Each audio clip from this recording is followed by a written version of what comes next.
Բարև ձեզ հայր ջան, այսօր կպատմեմ Կարսի կամ Վանանդի թագավորության մասին։ Բաժանորդագրվեք իմ YouTube կանալիկին, լայքեր, մեկնաբանություններ եւ ել ավելի հետաքրքիր պատմություններ կիմանաք հայոց ազգի մասին։ Եվ բարի դիտում ձեզ։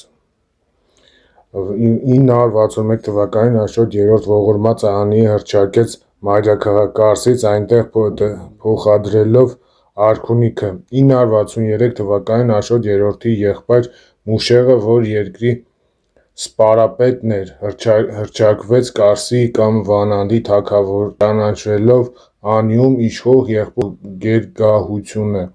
Փաստորեն Անիի կենտրոնական եւ վրաց Բագրատունների թագավորություններից հետո ստեղծվեց Բագրատունյանց երրորդ թագավորությունը։ Բագրատունյանց կրտսեր այս թագավորությունը, որը գոյություն ունեցավ 100-ամյակ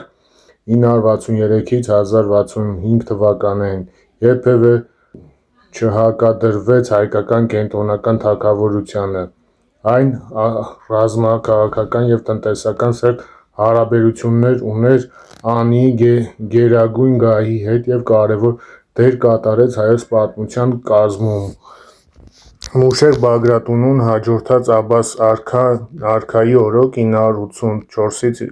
1029 թվականներին թագավորություն ունեցավ Մեծ Ծաղկում եւ Բարգավաճում, կյանքի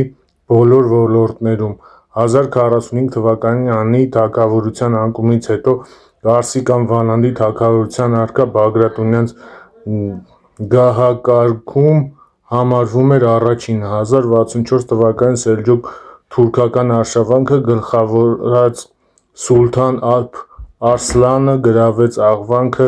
Արևելյան Վրաստանը եւ Հյուսիսային Հայաստանը։ Կարսի թագավորությունը հայտնվեց իր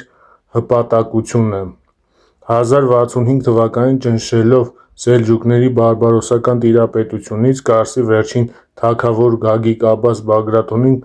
կտակեց իր տիրույթները Բյուզանդիայի տեղափոխվելով վերջինիս արևելյան շրջան։